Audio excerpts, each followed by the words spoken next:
Simple and ఈజీగా తొందరగా అయిపోయే ఒక రెసిపీ అనమాట ఇది కూడా.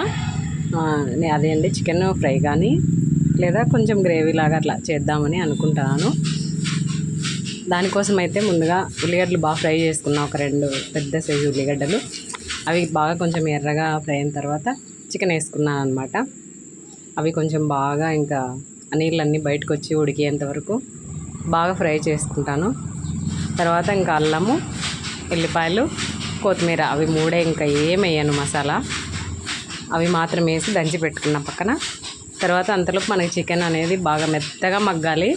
ఆ వాటర్తోనే చిన్న మంట మీద మెత్తగా మగ్గిందనమాట. తర్వాత ఉప్పు, కారం, పసుపు మనం ఎంత తింటామో అంత వేసుకున్నాను నేనైతే కనుక. చూడండి ఎంత బాగా వచ్చిందో. ఇంకా అది బాగా ముక్కలకి పట్టేటట్లు కలుపుకున్న తర్వాత ఇప్పుడు నేను నూరుకున్నా కదా, అది వేసుకున్నాను.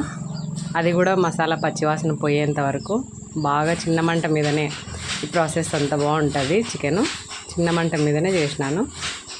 కొంచెం బాగా కలబెట్టి అడుగంటకోకుండా చేసిన అనమాట. కొన్ని వాటర్ యాడ్ చేసినాను ఇంకా లాస్ట్కి ఫైనల్గా. కొంచెం గ్రేవీ ఉంటే అట్లా కలుపుకొని తినడానికి బాగుంటుంది కదా అనేసి అన్నంలోకి నేను చేసినదైతే రెడీ అయిపోయింది. ఆఫ్ చేసేసిన తర్వాత ఇంకా తినడమే. ఆకలి అవుతుంది. సో ఫస్ట్ నేనే అనమాట వడ్డించేసుకొని అలా. మీ ఇంట్లో ఏం రెసిపీనో కామెంట్ చేయండి. మా ఇంట్లో అయితే ఈరోజు చికెన్ గ్రేవీ